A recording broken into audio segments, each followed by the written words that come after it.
Hello my dear friends, your most welcome on our YouTube channel. दोस्तों कैसे हैं आप सब। आई होप दोस्तों आप सब बहुत अच्छे होंगे और आपकी प्रिपरेशन भी बहुत अच्छे ढंग से चल रही होगी। तो दोस्तों जैसा कि आप सबको पता है कि हमने प्रैक्टिस सेट 1 और 2 जीके का अपलोड कर दिया है। आज की इस वीडियो में हम प्रैक्टिस सेट नंबर 3 को देखने वाले हैं। दोस्तों आपको बता दें, जो भी कैंडिडेट आप किसी भी चीज़ को लिंकअप करके तैयारी करना चाहते हैं तो ये वीडियो आपके लिए इंपॉर्टेंट है, क्योंकि दोस्तों इस वीडियो में हम सिर्फ क्वेश्चन आंसर नहीं करेंगे, इसके अलावा जितने भी फैक्ट होते हैं उन सभी फैक्ट को हम कवर करेंगे। तो ये दोस्तों बहुत इंपॉर्टेंट वीडियो है। आप दोस्तों क्या कीजिए, सबसे पहले एक पेन और पेपर ले लीजिए। जितनी दोस्तों चीज़ें यहाँ पे बताई जाएंगी उसको आप नोट डाउन करते रहिएगा। दोस्तों बहुत सी चीज़ें होती है जो हम नहीं लिख पाते हैं इस बोर्ड पे, तो आप क्या कीजिएगा, हम बोल देते हैं तो आप उसको क्या कीजिए, नोट डाउन करते रहिएगा दोस्तों, क्योंकि ये आपके जो लास्ट टाइम पे जो एग्जाम में आप रिवीजन करते हैं उसके लिए इंपॉर्टेंट होगा। तो शुरू करते हैं आज की इस इंपॉर्टेंट वीडियो को। पहला प्रश्न आपके स्क्रीन पर आ चुका है दोस्तों, कह रहा है कि लिंगराज मंदिर कहाँ स्थित है। ठीक है, तो दोस्तों जो मंदिर होते हैं इससे भी प्रश्न आपके एग्जाम में बनते हैं। तो पहला प्रश्न हमारा है कि लिंगराज मंदिर कहाँ पर स्थित है। ठीक है, देखिए आपके पास ऑप्शन है मदुरई, भुवनेश्वर, उज्जैन और अमृतसर। तो दोस्तों आपको बता दें, जो लिंगराज मंदिर है ना, तो लिंगराज मंदिर जो है आपका ये कहाँ पड़ता है, उड़ीसा में पड़ता है। कहाँ पे, उड़ीसा राज्य में पड़ता है, भुवनेश्वर जो इसका कैपिटल है वहाँ पे। ठीक है दोस्तों, जो लिंगराज मंदिर है ना, तो लिंगराज मंदिर का जो निर्माण करवाया था, किसने किया था, तो ये सोमवंशी राजा थे। ठीक है, कौन थे, सोमवंशी राजा थे, जिनका नाम क्या था, एक सेकेंड, सोमवंशी राजा। ठीक है, तो इनका नाम था जजाति केसरी। क्या नाम था, जजाति केसरी नाम था इनका, आप नोट कर लीजिए, जजाति केसरी नाम था। इनके द्वारा ही दोस्तों लिंगराज मंदिर का निर्माण करवाया गया था। दोस्तों ये 10वीं से 11वीं सदी के बीच में जो है ना, सदी के बीच में इस मंदिर का निर्माण किया गया था। और दोस्तों लिंगराज मंदिर जो है ना, ये आपको जो शिव भगवान है इसको समर्पित है। कौन सी, लिंगराज मंदिर। ठीक है, ये कहाँ पर स्थित है, भुवनेश्वर में स्थित है। इस बात को आप ध्यान रखिएगा दोस्तों। इसके अलावा हम बात कर लेते हैं जैसे कि उज्जैन का। दोस्तों उज्जैन में क्या है, कि महाकालेश्वर मंदिर है। उज्जैन में क्या है, तो महाकालेश्वर मंदिर कहाँ पर हमारा, उज्जैन पड़ता है। दोस्तों एक बात और ध्यान दीजिए, जो महाकुंभ मेला लगता है ना, वो प्रत्येक वर्ष जो है प्रत्येक मतलब 12 वर्षों पर एक बार लगती है। तो दोस्तों ये भारत के 4 शहरों में लगती है। ठीक है, वो कौन कौन शहर है आपका, तो देखिए आप यहाँ पे जगह नहीं है दोस्तों, लेकिन आप सुनते रहिए, आप नोट डाउन कर लीजिए। देखिए पहला शहर कौन सा होता है, हरिद्वार, दूसरा उज्जैन, तीसरा प्रयागराज और चौथा कौन सा है, नासिक। तो दोस्तों जो हरिद्वार में लगता है मेला, जो कुंभ में लगता है मेला, वो आपके गंगा नदी पर लगता है। और जो उज्जैन में लगता है वो शिप्रा नदी पर लगता है। प्रयागराज में दोस्तों लगता है वो संगम पर लगता है। और नासिक में गोदावरी नदी के तट पर लगता है। तो ये भी बातें हो गई दोस्तों। हम बात कर लेते हैं यहाँ पे मदुरई की। तो दोस्तों मदुरई में क्या है ना, एक मीनाक्षी मंदिर है। कहाँ पे, मदुरई में, जो कहाँ पड़ता है, तमिलनाडु में। मीनाक्षी मंदिर कहाँ पे दोस्तों, तो मदुरई के तमिलनाडु में स्थित है। इस पॉइंट को आप ध्यान में रखिएगा। इसके अलावा दोस्तों अमृतसर जो है ना, यहाँ पे आपको गोल्डन टेम्पल देखने को मिलता है। ठीक है, गोल्डन टेम्पल यानी कि स्वर्ण मंदिर है, ये कहाँ पे है, तो अमृतसर में ही स्थित है, जो गुरुद्वारा है। तो यहाँ पे क्या हुआ, लिंगराज मंदिर कहाँ पे स्थित है, तो जो है हमारा दोस्तों ये भुवनेश्वर में स्थित है, यानी कि उड़ीसा में स्थित है। तो यहाँ पे राइट आंसर क्या होगा, ऑप्शन नंबर बी। तो दोस्तों आई होप आपको ये वीडियो पसंद आ रही होगी। दोस्तों आपको हमारी वीडियो पसंद आती है, हमारा कंटेंट आपको पसंद आती है, तो दोस्तों वीडियो को लाइक कर दीजिएगा और इस वीडियो को अपने दोस्तों में शेयर जरूर कीजिएगा। तो दोस्तों पढ़ते हैं नेक्स्ट प्रश्न की ओर। अगला प्रश्न आपके स्क्रीन पर आ चुका है दोस्तों, कि निम्नलिखित में से कौन सम्मिलित नहीं है। ठीक है दोस्तों, जो इंपॉर्टेंट पुरस्कार होते हैं वे भी हमने आपके लिए इस वीडियो में कवर किया है। तो देखिए अर्जुन पुरस्कार जो है ना, ये खिलाड़ी से संबंधित है, बिल्कुल सही है। दूसरा हमारा है कौन सा, तो ऑस्कर पुरस्कार, ये सिनेमा संसार के व्यक्ति को दी जाती है, ये भी बिल्कुल सही है। और तीसरा दोस्तों हमारा द्रोणाचार्य पुरस्कार पत्रकारिता के क्षेत्र में, और है पुलिटिचर पुरस्कार प्रशिक्षक के क्षेत्र में। तो दोस्तों यहाँ पर जो गलत है हमारा, ये दोनों गलत है। ठीक है, ये दोनों क्या है, गलत है। यानी कि इसका जो आंसर क्या होगा, जो द्रोणाचार्य पुरस्कार देते हैं हम लोग, वो प्रशिक्षक को देते हैं, यानी कि जो हमारे सिखाते हैं, जो हमारे जो प्रशिक्षक कोच होते हैं, उनको मिलता है कौन सा, द्रोणाचार्य पुरस्कार। और जो पुलिटिचर पुरस्कार होता है, ये किसको मिलता है, तो पत्रकारिता के क्षेत्र में ये पुरस्कार दी जाती है। दोस्तों हम बात कर लेते हैं कि किस पुरस्कार की जो शुरुआत कब हुई थी। तो अर्जुन पुरस्कार दोस्तों कब हुई थी, इसकी शुरुआत 1961 ईस्वी में अर्जुन पुरस्कार की शुरुआत होती है। ठीक है, 1961 ईस्वी में। और दोस्तों अभी रिसेंटली क्या हुआ था, मोहम्मद शमी जो है क्रिकेटर, उनको अर्जुन पुरस्कार से नवाजा गया था, आप सभी लोग जानते होंगे। तो ये खिलाड़ी से संबंधित है देने वाला पुरस्कार। ठीक है, नेक्स्ट दोस्तों हमारा कि ऑस्कर पुरस्कार। दोस्तों ऑस्कर पुरस्कार की स्थापना कब हुई थी, 1929 ईस्वी में ऑस्कर पुरस्कार की स्थापना हुई थी। और दोस्तों ये कहाँ पर मिलता है, तो लॉस एंजल्स कैलिफोर्निया में, वहाँ से ये पुरस्कार दी जाती है। और ये सिनेमा जगत का सबसे बड़ा पुरस्कार है। ठीक है, इसको भी आप याद रखिएगा, जो ऑस्कर पुरस्कार है वर्ल्ड लेवल पर। नेक्स्ट दोस्तों हमारा है कि द्रोणाचार्य पुरस्कार। दोस्तों द्रोणाचार्य पुरस्कार के बारे में आपको हम कल बता दिए थे। दोस्तों यदि आपने इस वीडियो को देखा है, आप रिवीजन कर रहे होंगे दोस्तों, क्योंकि दोस्तों रिवीजन आपके लिए बहुत इंपॉर्टेंट है। यदि आप पढ़ते हैं रिवीजन नहीं करते हैं तो आपका पढ़ाई किसी काम की नहीं रह जाएगा। तो हमने आपको कल की वीडियो में बताया था कि द्रोणाचार्य पुरस्कार के बारे में। तो द्रोणाचार्य पुरस्कार की स्थापना कब हुई थी? यदि आप जो भी सीरियस कैंडिडेट है जो वीडियो को देखते हैं अच्छे तरीके से, उसका जवाब कमेंट बॉक्स में जरूर आना चाहिए दोस्तों कि द्रोणाचार्य पुरस्कार की शुरुआत कब हुई थी। हमने आपको कल बताया था। ठीक है, देखते हैं कौन कौन जो है अच्छे ढंग से पढ़ाई कर रहे हैं, कौन कौन नहीं कर रहे हैं, अभी पता चल जाएगा। तो कमेंट बॉक्स में इसका आंसर जरूर लिखिएगा दोस्तों। द्रोणाचार्य पुरस्कार जो है ना, इसकी शुरुआत कब हुई थी आपको बताना है। ये जो है दोस्तों ये प्रशिक्षक यानी कोच को मिलता है। और जो पॉलिटिशियन पुरस्कार दोस्तों, इसकी शुरुआत कब हुई थी? 1917 ईस्वी में इसकी शुरुआत हुई थी। और ये पत्रकारिता के क्षेत्र में दी जाने वाली सबसे सर्वोच्च पुरस्कार है। इसके दोस्तों एक जो है ग्रैमी अवार्ड आता है। ठीक है, ग्रैमी अवार्ड जो है ना, ग्रैमी अवार्ड जो है दोस्तों, ये संगीत के क्षेत्र में दिया जाने वाला सबसे बड़ा पुरस्कार है। कौन सा? Grammy award. इस पॉइंट को आप याद रखिएगा। दोस्तों ग्रैमी अवार्ड के बारे में बात करें तो इसकी शुरुआत कब हुई थी? 1959 ईस्वी में ग्रैमी अवार्ड की शुरुआत होती है। इस पॉइंट को भी आप नोट डाउन कर लीजिए। तो यहाँ पर राइट आंसर क्या होगा? ऑप्शन नंबर 3 और 4 दोनों हमारे पास बिल्कुल सही आंसर होगा, क्योंकि ये दोनों गलत है। आपको हम बता दिए इसका सही जवाब क्या होगा। दोस्तों बढ़ते हैं नेक्स्ट प्रश्न की ओर। तीसरा प्रश्न आपका स्क्रीन पर आ चुका है। कह रहे कि लाइफ डिवाइन पुस्तक का लेखक कौन है? ठीक है दोस्तों, लाइफ डिवाइन पुस्तक का लेखक कौन है आपको बताना है। महात्मा गांधी, रविन्द्रनाथ टैगोर, राधा कृष्णन और श्री अरविंद।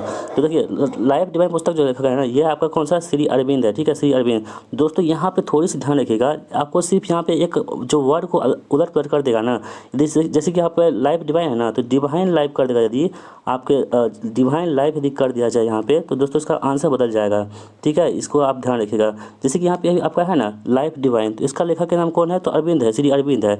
लेकिन आपको डिवाइन लाइफ कह देगा तो इसके लेखक कौन हो जाएंगे दोस्तों? दांते हो जाएंगे। कौन है? दांते। दोस्तों दांते हो जाएंगे। इस पॉइंट का बिल्कुल ध्यान रखिए दोस्तों, ये जो है ना आप सभी के लिए इंपॉर्टेंट है, क्योंकि ये इस थोड़ी दोस्तों यहीं से मिस्टेक होती है। जैसे क्या होता है हमारा प्रश्न गलत हो जाता है। तो डिवाइन लाइफ कहेगा तो आपको दांते हो जाएगा, और जो लाइफ डिवाइन पुस्तक का लेखक कौन हो जाएंगे? तो वो दोस्तों वो श्री अरविंद हो जाएंगे। दोस्तों हम बात करते हैं महात्मा गांधी जी का। तो महात्मा गांधी दोस्तों हमारे राष्ट्रीय पिता भी है, जिसे बापू के नाम से भी जानते हैं। तो महात्मा गांधी की पुस्तक का नाम क्या है दोस्तों? इनका एक ऑटोबायोग्राफी है। ठीक है, क्या नाम है? ऑटोबायोग्राफी। उनका नाम क्या है? तो my experiment with truth. My experiment with truth जो है ना, एक्सपेरिमेंट विद ट्रूथ दोस्तों ये क्या है? तो महात्मा गांधी की जो है ना पुस्तक के नाम है। दोस्तों इसे हिंदी में क्या बोलते हैं? तो सत्य के साथ मेरा प्रयोग, इसके हिंदी का वर्जन है। और इसका माय एक्सपेरिमेंट विद ट्रूथ होता है। ठीक है, इससे आप याद रखिएगा दोस्तों। इसके अलावा महात्मा गांधी और पुस्तक लिखी थी, जैसे कि यंग इंडिया जो है, हरिजन, ये सभी पुस्तक जो है महात्मा गांधी के द्वारा लिखी गई थी। इसके अलावा दोस्तों हम बात कर लेते हैं कि रविन्द्रनाथ टैगोर जी का। तो हम आपको कल बताए थे रविन्द्रनाथ टैगोर जी के बारे में। इनको जो है ना गीतांजलि पुरस्कार, जो गीतांजलि जो इसकी उपन्यास थी, इसके लिए आपको नोबेल पुरस्कार भी मिला था। कब मिला था दोस्तों? हम आपको कल बताए थे। यदि आप जानते हैं तो कमेंट बॉक्स में इसका आंसर भी जरूर बताइएगा। दोस्तों इनका एक पुस्तक का नाम है गौरा। गौरा जो है ना रविन्द्रनाथ टैगोर का ही एक मतलब पुस्तक का नाम है गौरा, इससे भी आप याद रखिएगा। तो यहाँ पे क्या होगा? लाइफ डिवाइन पुस्तक के लेखक कौन हो जाएंगे? तो श्री अरविंद जो है इस प्रश्न का बिल्कुल सही जवाब हो जाएगा, जो ऑप्शन नंबर डी में दे रखा है। दोस्तों बढ़ते हैं नेक्स्ट प्रश्न की ओर। नेक्स्ट क्वेश्चन हमारा है कि सर्वोच्च न्यायालय में नियुक्त होने वाली प्रथम महिला न्यायाधीश कौन थी? दोस्तों वेरी इंपॉर्टेंट प्रश्न है, आपके एग्जाम में ये प्रश्न बन सकते हैं, क्योंकि दोस्तों रिसेंटली जो भी ये है ना, ये रिसेंटली इसकी मृत्यु हो चुकी है अभी हाल ही में। तो ये प्रश्न आपके एग्जाम में बनने का बहुत चांस बनता है। तो देखिए सर्वप्रथम जो है ना सर्वोच्च न्यायालय में नियुक्त होने वाली प्रथम महिला न्यायाधीश कौन थी? ठीक है दोस्तों, यहाँ पर ध्यान रखिए कि ये प्रथम महिला न्यायाधीश कही जा रही है। इनका नाम क्या हो जाएगा दोस्तों? इनका नाम क्या है? तो वो फातिमा बीबी है। ठीक है, फातिमा बीबी दोस्तों ये कौन थी? तो सर्वोच्च न्यायालय की नियुक्त होने वाली प्रथम महिला न्यायाधीश थी। कौन थी? प्रथम महिला न्यायाधीश थी। दोस्तों अभी रिसेंटली इसका क्या है, हाल ही में इसका निधन हो चुका है। ये निधन कब हुआ था इनका? तो 23 नवंबर को। कब हुआ था? 23 नवंबर 2023 को इनका निधन हो गया था। और दोस्तों इसकी मृत्यु जो हुई थी ना, ये कितने वर्ष की थी? तो 96 वर्ष की थी। ठीक है, 96 वर्ष की उम्र में इनका निधन हो चुका था 23 नवंबर 2023 को। तो ये रिसेंटली हुआ, इसलिए ये इंपॉर्टेंट है, और पहली भी है इसलिए इंपॉर्टेंट है। दोस्तों एक बात ध्यान रखिए, यहाँ पे आपसे प्रश्न किया जाए कि सर्वोच्च न्यायालय में नियुक्त होने वाली अभी तक में जो महिला न्यायाधीश है यहाँ पे, या मुख्य महिला न्यायाधीश कर देगा, तो मुख्य जो महिला न्यायाधीश है कोई नहीं बना है अभी तक। कोई भी महिला जो है ना मुख्य न्यायाधीश पद पर नहीं बनी है। लेकिन जो ये सिर्फ महिला न्यायाधीश के बारे में कहा जा रहा है, तो ये क्या हुआ? फातिमा बीबी हो जाएगी। ठीक है, दोस्तों हम बात कर लेते हैं लीला सेठ की। तो लीला सेठ दोस्तों ये कौन थी? तो ये थी आपको कि किसी भी राज्य की हाई कोर्ट की पहली मुख्य न्यायाधीश कौन थी दोस्तों? ये थी लीला सेठ। ठीक है, लीला सेठ कहाँ की थी? तो हिमाचल प्रदेश जो राज्य है दोस्तों, यहाँ की पहली महिला मुख्य न्यायाधीश कौन थी?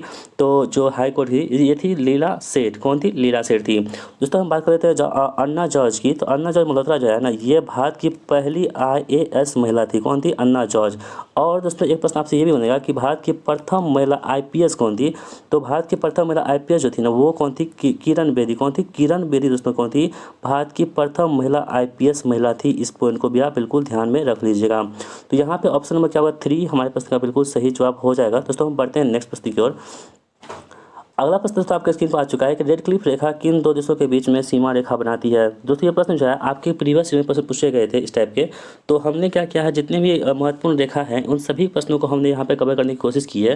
दोस्तों हम जैसी प्रैक्टिस के साथ आगे बढ़ेंगे उन सभी फैक्ट को हम कवर कर देंगे जो आपके एग्जाम के दृष्टिकोण से बहुत इंपॉर्टेंट होंगे। इसलिए इस वीडियो को बिना स्किप को देखते रहिएगा दोस्तों। यदि आपको वीडियो पसंद आए तो वीडियो को एक लाइक जरूर कर दीजिएगा। दोस्तों यहाँ पर कह रहा है कि रेड क्लिफ रेखा किन दो देशों के बीच अंतर्राष्ट्रीय सीमा रेखा बनाती है? तो देखिए रेड क्लिफ रेखा जो है ना दोस्तों, ये भारत और पाकिस्तान के बीच में जो है अंतर्राष्ट्रीय सीमा रेखा बनाती है। कौन? रेड क्लिफ रेखा।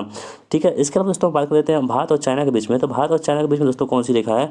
तो है मैकमोहन रेखा। कौन सी? मैकमोहन रेखा जो दोस्तों वो क्या है? भारत और चाइना के बीच में स्थित है मैकमोहन रेखा। ठीक है, इसे आप याद रखिएगा। इसके अलावा दोस्तों हम बात कर लेते हैं भारत और जर्मनी और फ्रांस के बीच में। तो जर्मनी और फ्रांस के बीच में दोस्तों कौन सी है? तो ये कौन सी रेखा हो जाएगी? मैगिनॉट रेखा। ठीक है, मैगिनॉट रेखा जो है जर्मनी और फ्रांस के बीच में स्थित है। कौन सी? मैगिनॉट रेखा। और दोस्तों रूस एवं फिनलैंड के बीच में कौन सी स्थित है? तो मैनरहीम रेखा। दोस्तों आप हम नहीं लिख रहे हैं, आप लिख लीजिए वीडियो को पॉज करके। रूस और फिनलैंड के बीच में कौन सी रेखा है? तो मैनरहीम रेखा है। इस पॉइंट को आप याद रखिएगा।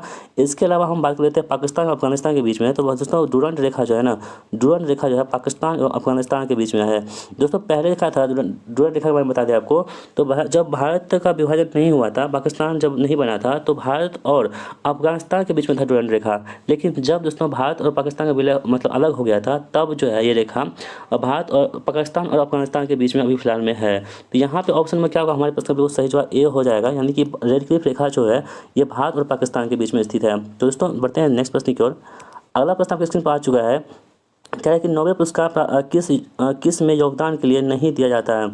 दोस्तों हम बात कर लेते हैं नोबेल पुरस्कार की। ठीक है, क्योंकि आपके लिए इंपॉर्टेंट है। दोस्तों देखिए नोबेल पुरस्कार की बात करें दोस्तों, तो नोबेल पुरस्कार की स्थापना कब हुई थी? तो 1901 ईस्वी में इसकी स्थापना हुई थी। अल्फ्रेड नोबेल के जन्मदिन पर इसकी स्थापना होती है 1901 ईस्वी में। ठीक है, अब देखिए दोस्तों नोबेल पुरस्कार जो है ना दोस्तों, ये आपको कुल 6 क्षेत्रों में दी जाती है। ठीक है, 6 जो एरिया होती है, क्षेत्र होती है, उन 6 क्षेत्रों में नोबेल पुरस्कार दी जाती है। जिसमें से आपका पहला जो आता है आपका फिजिक्स आता है। ठीक है, फिजिक्स के क्षेत्र में यानी कि भौतिक क्षेत्र में। दूसरा कौन सा आता है? केमिस्ट्री क्षेत्र में आता है, यानी कि रसायन क्षेत्र में।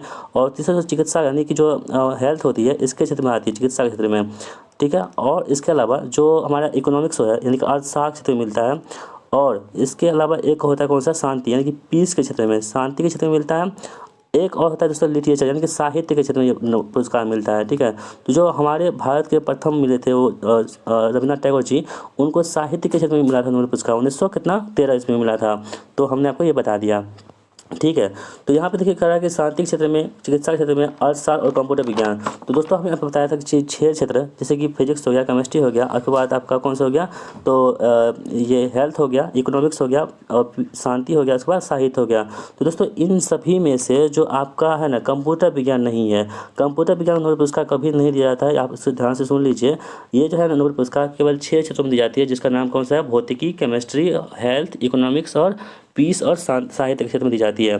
दोस्तों हम बात कर लेते हैं कि सबसे पहली बार नोबेल पुरस्कार किसे मिला था? तो दोस्तों सबसे पहली बार जो विश्व में सबसे पहली बार जो नोबेल पुरस्कार मिला था वो मिला था किसे? तो आपने सुना होगा दोस्तों एक रेड क्रॉस। ठीक है, रेड क्रॉस जरूर सुना होगा आपने, रेड क्रॉस जो 8 मई को हम इसका स्थापना दिवस मनाते हैं।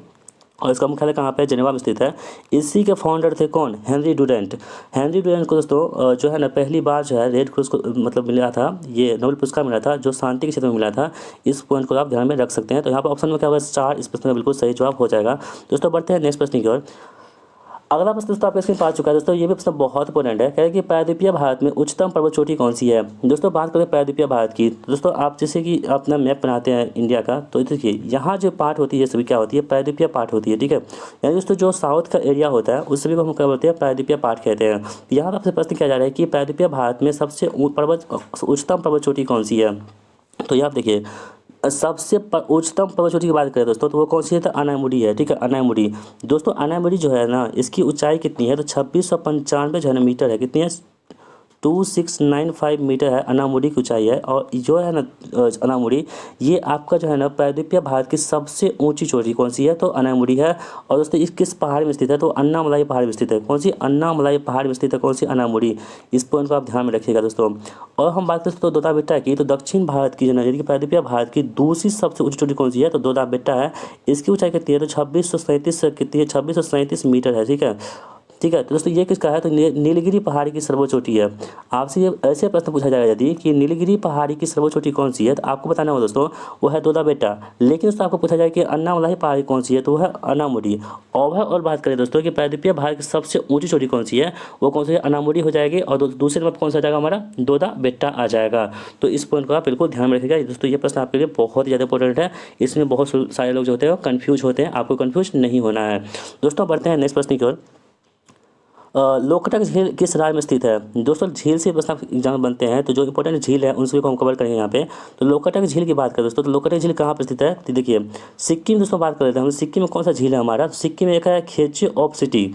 ऐसे आप खेचे, थोड़ा नाम अजीब है लेकिन अजीब नाम ही एग्जाम में पूछा जाता है। तो खेचे ओप लटी, खेचे ओप लटी, ये क्या है दोस्तों, सिक्किम में एक झील है। इसे आप याद रखिएगा, बहुत ही ज़्यादा इंपॉर्टेंट झील है। उसके दोस्तों मणिपुर दोस्तों क्या है, तो मणिपुर में कौन सा लोकटक झील है, यहाँ पे देखिए आप देख सकते हैं दोस्तों। मणिपुर में ना लोकटक झील में एक केबुल लामजाओ नेशनल पार्क है। कौन सा, केबुल लामजाओ नेशनल पार्क। यहाँ लिख सकते हैं केबुल लामजाओ नेशनल पार्क। दोस्तों ये जो पार्क इसलिए इंपॉर्टेंट है क्योंकि ये तैरता हुआ, विश्व का पहला तैरता हुआ नेशनल पार्क कौन सा है, केबुल लामजाओ नेशनल पार्क है, जो लोकटक झील में स्थित है, मणिपुर में स्थित है। दोस्तों हम बात करें उड़ीसा की, तो उड़ीसा में दोस्तों कौन सा झील है, तो चिल्का झील है। ठीक है, चिल्का झील दोस्तों क्या है कि भारत का सबसे बड़ा तटीय झील जो है कौन सा, चिल्का झील है। कहाँ पड़ता है, उड़ीसा में पड़ता है। कहाँ पे, उड़ीसा में पड़ता है चिल्का झील। ठीक है, इसके अलावा दोस्तों एक सांभर झील भी है जो कहाँ पड़ता है, राजस्थान में पड़ता है दोस्तों। इसके अलावा दोस्तों एक झील आप याद रखिएगा, जैसे पेरियार झील। तो पेरियार झील जो है ना, ये कहाँ पर मिलता है, तो पेरियार झील कहाँ पड़ता है दोस्तों, केरल में। कहाँ पे, केरल में पड़ता है पेरियार झील आपका। और जो वेम्बना झील है ये भी कहाँ पड़ता है, पर केरल में ही पड़ता है। तो इन सभी झीलों को आप याद रखिएगा दोस्तों। एक पुलिकट झील भी है, तो पुलिकट झील कहाँ पड़ता है आपका, तमिलनाडु एवं जो आंध्र प्रदेश है, इन दोनों जो स्टेट है इसमें आपको पुलिकट झील देखने को मिलती है। तो यहाँ पर आपको पूछा जा रहा है कि लोकटक झील के बारे में, तो मणिपुर इस प्रश्न का राइट आंसर हो जाएगा दोस्तों। क्या वीडियो को आप देखते रहिए दोस्तों। आपको जो है ना इस प्रश्नों में जितने प्रश्न पूछे गए हैं उसमें आपका स्कोर बताना है कि आपका कितना स्कोर आ रहा है, आप में इंप्रूवमेंट हो रही है कि नहीं हो रही है, कितना स्कोर आ रहा है। ईमानदारी पूर्वक अपना स्कोर कमेंट बॉक्स में जरूर लिखिएगा दोस्तों। अगला प्रश्न आपके स्क्रीन पर आ चुका है, पॉलिटिकल प्रश्न है हमारा कि किस अनुच्छेद के अनुसार भारत के राष्ट्रपति द्वारा राष्ट्रीय आपातकाल की घोषणा की जाती है। दोस्तों आपातकाल दोस्तों भारत में कितने प्रकार की होती है, 3 प्रकार की आपातकाल लगती है। ठीक है, एक होता है राष्ट्रीय आपात, कौन सी, राष्ट्रीय आपात दोस्तों होती है।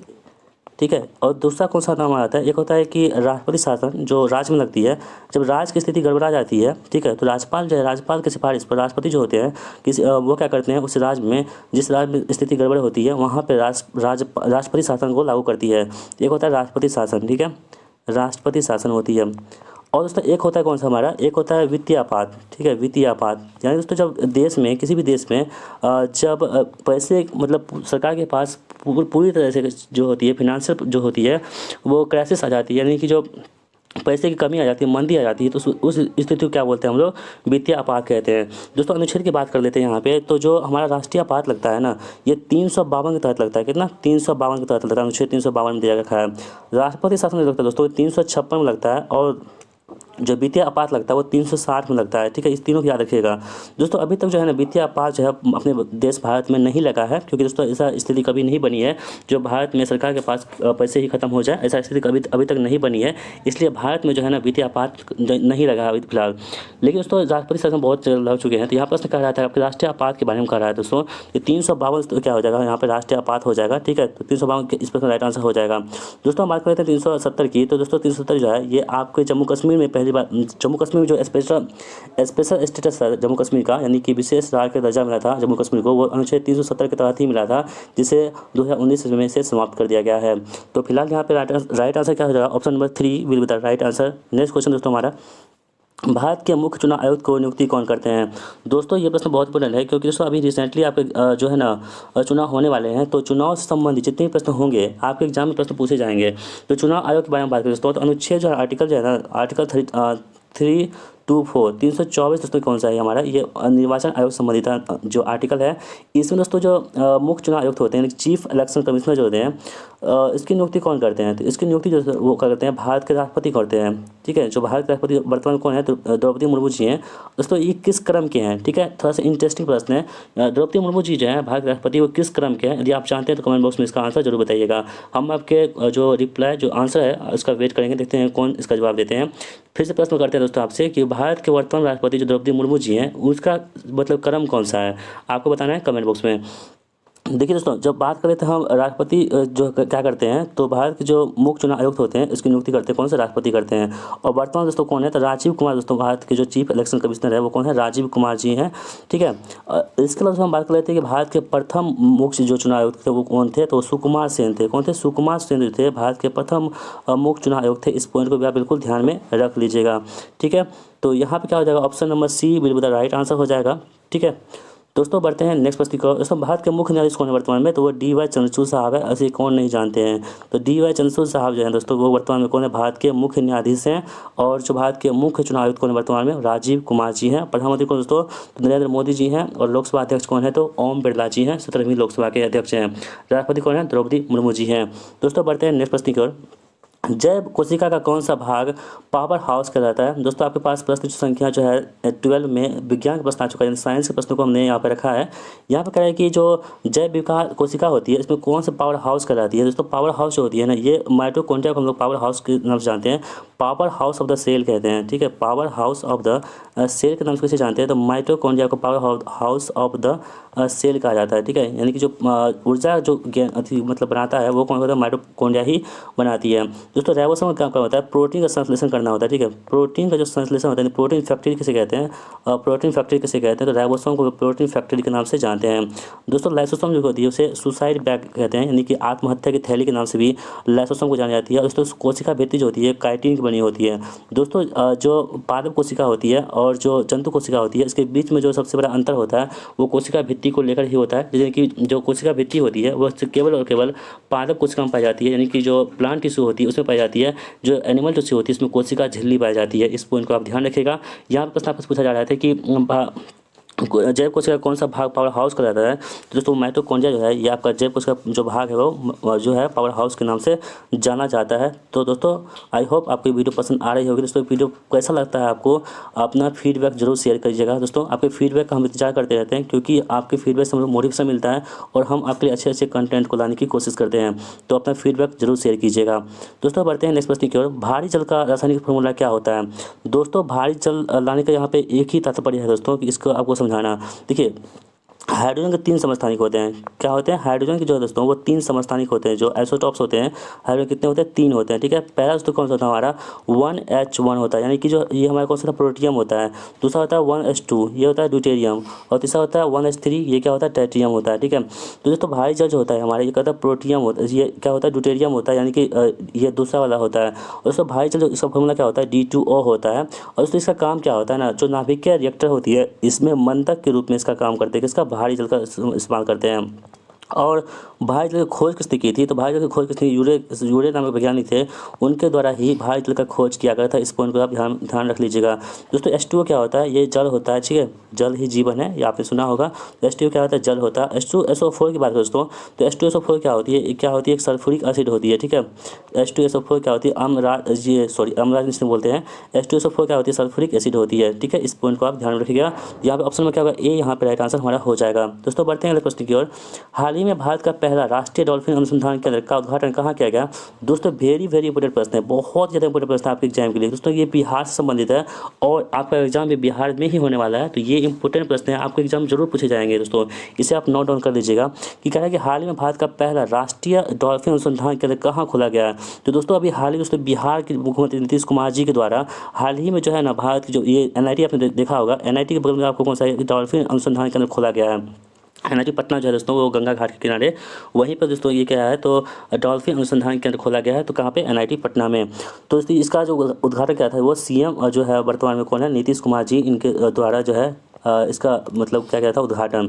ठीक है दोस्तों, हम बात कर लेते हैं जो डॉल्फिन की। तो डॉल्फिन जो है ना प्रत्येक वर्ष डॉल्फिन दिवस का मनाते हैं दोस्तों, संरक्षण दिवस। तो वो 5 अक्टूबर को हम लोग प्रत्येक वर्ष क्या करते हैं? डॉल्फिन संरक्षण दिवस के रूप में हम लोग मनाते हैं। ठीक है, और दोस्तों डॉल्फिन जो प्रोजेक्ट लागू किया गया था, डॉल्फिन प्रोजेक्ट की बात करें तो डॉल्फिन प्रोजेक्ट लाया गया था वो नरेंद्र मोदी द्वारा, जो प्रधानमंत्री हैं उनके द्वारा 2014 में जो है ना डॉल्फिन प्रोजेक्ट को लाया गया था पूरे विश्व में। तो यहाँ पर प्रश्न आपको सीखा जा रहा है हाल ही में भारत का पहला राष्ट्रीय डॉल्फिन अनुसंधान कहाँ खोला गया? तो ये बिहार में खोला गया। तो 2 से 3 दिन पहले दोस्तों ये न्यूज़ है, हमने आपको टेलीग्राम पे भी इसका हमने एक पेपर कटिंग दिया था, वहाँ पे आपने देखा होगा। तो ये करंट अफेयर्स का क्वेश्चन है, बहुत इंपॉर्टेंट है। दोस्तों हम बात कर लेते हैं उत्तर प्रदेश की। तो उत्तर प्रदेश दोस्तों रिसेंटली खबरों में था। क्यों दोस्तों? क्योंकि दोस्तों आपने सुना होगा आयुष्मान भारत कार्ड जो था, आयुष्मान कार्ड, इसमें से आपको 5 लाख रुपये तक की जो सहायता राशि दी जाती थी मतलब हेल्थ के लिए, उसमें 5 करोड़ से ज़्यादा दोस्तों कार्ड बन चुके हैं। कहाँ पे? उत्तर प्रदेश में बन चुके हैं दोस्तों। ऑब्वियसली यहाँ पे जो जनसंख्या है वो भी बहुत ही ज़्यादा है, तो इसलिए यहाँ पर जो है ना इसका कार्ड भी बहुत ज़्यादा यहीं पे बनने वाला है। ठीक है, इस पॉइंट को आप ध्यान रखिएगा दोस्तों। बात करें तमिलनाडु की, तो तमिलनाडु हम आपको कल बताया था कि इसरो का दूसरा स्पेस सेंटर जो है इसरो का, ये तमिलनाडु में ही खुलने वाला है। और गुजरात दोस्तों क्या है? तो गुजरात में एक जो दोस्तों एक बहुत बड़ी जो है ना ऑफिस बनी है द ग्रेट डायमंड बोर्स के नाम से, जो सूरत में पड़ता है। जो सूरत में मतलब हीरे काटने के लिए ये फैक्ट्री बनाई गई है, मतलब ऑफिस बनाई गई है। ठीक है, तो ये दुनिया का सबसे बड़ा ऑफिस है। कौन सा? द ग्रेट डायमंड बोर्स है, जो कहाँ पे? गुजरात में स्थित है। ठीक है, तो दोस्तों बढ़ते हैं नेक्स्ट प्रश्न की ओर। अगला प्रश्न आपके स्क्रीन पर है कि भारत की पहली AI टीचर का नाम क्या है? दोस्तों ये प्रश्न बहुत ज़्यादा इंपॉर्टेंट है। दोस्तों AI दोस्तों अभी बहुत खबरों में आता था। दोस्तों AI मतलब क्या होता है? आर्टिफिशियल इंटेलिजेंस होता है, कृत्रिम बुद्धिमत्ता। ठीक है दोस्तों, अभी हाल ही में क्या था, BPSC एग्जाम हुआ था, उसमें आपको जो है ना मतलब क्या बोलते हैं उसको, एक सेकेंड, ChatGPT। दोस्तों ChatGPT होता है, इसका फुल फॉर्म आपको BPSC एग्जाम पूछा गया था। 69 BPSC जो हुआ था दोस्तों, 69 BPSC में, इसमें आपको ये प्रश्न पूछा गया था ChatGPT के बारे में। ठीक है, तो यहाँ पे प्रश्न आपको क्या है? भारत की पहली AI टीचर का नाम क्या है? तो उसका नाम क्या है? आइरिस है। ठीक है, आइरिस। और दोस्तों एक बात याद रखिएगा, जो आइरिस है ना, ये केरला के जो राजधानी है वो है कौन? तिरुवनंतपुरम। इसमें आपको ये पढ़ा है कि कौन सी आइरिस महिला है जो AI टीचर बन चुकी हैं। ठीक है दोस्तों, हम बात कर लेते हैं भारत की पहली न्यूज़ एंकर कौन है? तो है लिसा। ठीक है, लिसा कहाँ की? उड़ीसा की जो न्यूज़ एंकर है वो लिसा है। ये भी आपको ध्यान में रखना होगा, ये भी इंपॉर्टेंट है आपके लिए। तो दोस्तों इस वीडियो में बस इतना ही, 15 प्रश्नों को हमने आपको इस वीडियो में लाया था। तो दोस्तों ये वीडियो आपको कैसा लगा? आपकी बारी आ चुकी है, क्योंकि आपके 15 प्रश्न खत्म हो चुके हैं। आपको ये बताना है दोस्तों कि इन 15 प्रश्नों से आपका स्कोर कितना आ रहा है और आप कितने प्रश्नों को आप सही कर पा रहे हैं। ठीक है दोस्तों, ये वीडियो आपको कैसा लगता है? आपको हमारा कंटेंट जो है, आपको हमारे जो कंटेंट आपको डिलीवर करते हैं, ये आपको कैसा लगता है? दोस्तों यदि आप किसी भी प्रकार की सुझाव और शिकायत करना चाहते हैं तो आपके लिए कमेंट बॉक्स हमेशा खुला रहता है। अपना सुझाव और शिकायत हमें ज़रूर फीडबैक के माध्यम से ज़रूर बताइएगा। हम आपके सुझाव और शिकायत को हम ज़रूर अमल करेंगे। यदि आपको हमको अच्छा लगा तो हम उसको अप्लाई भी करेंगे। ठीक है, तो दोस्तों आई होप कि आपको वीडियो पसंद आई होगी। दोस्तों जब आपको वीडियो पसंद आती है तो वीडियो को लाइक कर दिया कीजिएगा और इस वीडियो को अपने फ्रेंड सर्कल के साथ जरूर शेयर कीजिएगा। तो दोस्तों मिलते हैं नेक्स्ट वीडियो में, तब तक के लिए जय हिंद, वंदे मातरम।